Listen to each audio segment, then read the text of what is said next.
Okay, I'm going to be going over the CBO for LVRs, lung volume recruitment, in non-ventilated patients. I'm basically going to be going over how to set it up, indications, contraindications, what it is, and when to use it. So I guess the first thing I'm going to go over is basically what it is. It's a modified resuscitation bag with a one-way valve that's in line, used to deliver air into your lungs beyond what you can achieve on your own. So basically you get a much bigger stretch than what you could normally do. Once modified, you always have to tell the patient that the bag is not to be used for resuscitation in an emergency. You can damage your lungs very easily if you try to use this in a resuscitation. So I guess I'm going to go over the pieces of it. You have your resuscitation bag, so right here. This has a little, if you're wondering what that is, it's to attach a PEEP valve, but we don't have that for this.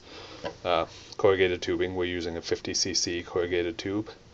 You have your one-way valve, so one way that way so that the patient can't exhale back into the bag. And you usually have a mouthpiece, trach adapter, or a mask. A lot of people also use nose clips to prevent any air from escaping. A lot of patients with practice, the nose clips may not be necessary, but yeah. So I guess indications: prevent and clears phlegm from collecting in your lungs, prevents small areas of the lung from collapsing, so atelectasis, improves cough. It's also supposed to increase speaking volume. Yeah. So contraindications: pneumothorax, patients and caregivers who are unable to follow proper technique.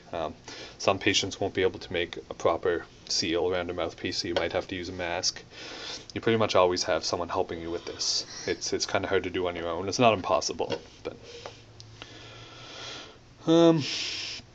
yeah. So how often do you do it? Usually 3 to 4 times a day.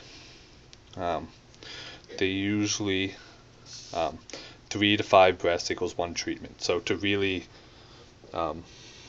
push open the lungs, you usually at least 3 little stacked breaths. Each patient's different. Everyone's a different size. You can work that out with them, what they like and what works for them.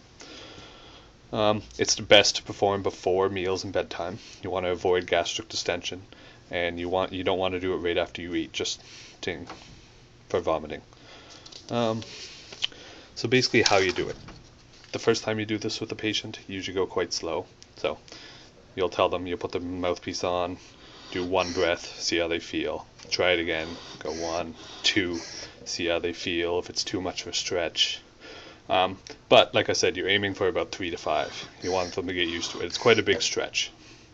5 may not be for everyone. A good range is usually about 3. But each individual person is different. So basically you're going to place the nose clip on, and you're going to tell them to take a deep breath and hold it. So as soon as they take that deep breath, you're going to go do the breaths 1, 2, 3. Basically until the lungs are full. Once you feel it's as full as possible, take the mouthpiece out and let them gently exhale. You do that about 3 to 5 times per session. Yeah. So that's basically how it's done normally. Like I said, you usually have 2 people, well, someone helping the patient do it. Usually at the end of it, what I've seen, the patients usually have a small cough.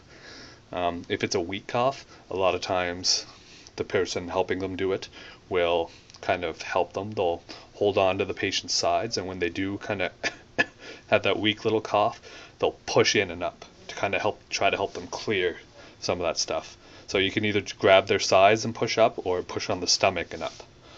It basically just helps them clear more with each cough. Yeah, that's pretty much it for this CBO. Enjoy.